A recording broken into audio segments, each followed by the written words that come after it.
city curbside compost pickup. The person who wrote the question would like to see us become leaders for green living, encouraging clotheslines, reduce, reuse, recycle, gray water use, etc. How would you help us do that?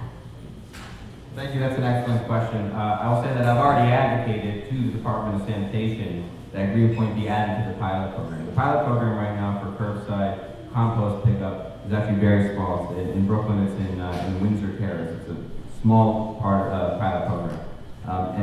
Already over the last few weeks, I've met with them. I've advocated that this be expanded to every neighborhood in the 33rd District that wants it. And I think that I've heard a lot of enthusiasm for composting throughout this district, in particular in this neighborhood. And I actually have been helping with the compost bin in the backyard of the Milton Street Greenpoint Reformed Church over the last 8 or 9 months, and even though I've kind of neglected it over the last 2 months or so, it's been a great joy. So I encourage everybody to do your part in composting, and I'm working to get it expanded here in Greenpoint.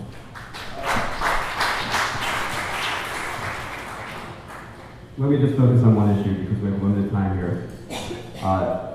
Our sewer systems are not sufficient currently, and one of the main problems is that when new developments come up, when they're being built, we're not also asking them to build out our infrastructure at the same time.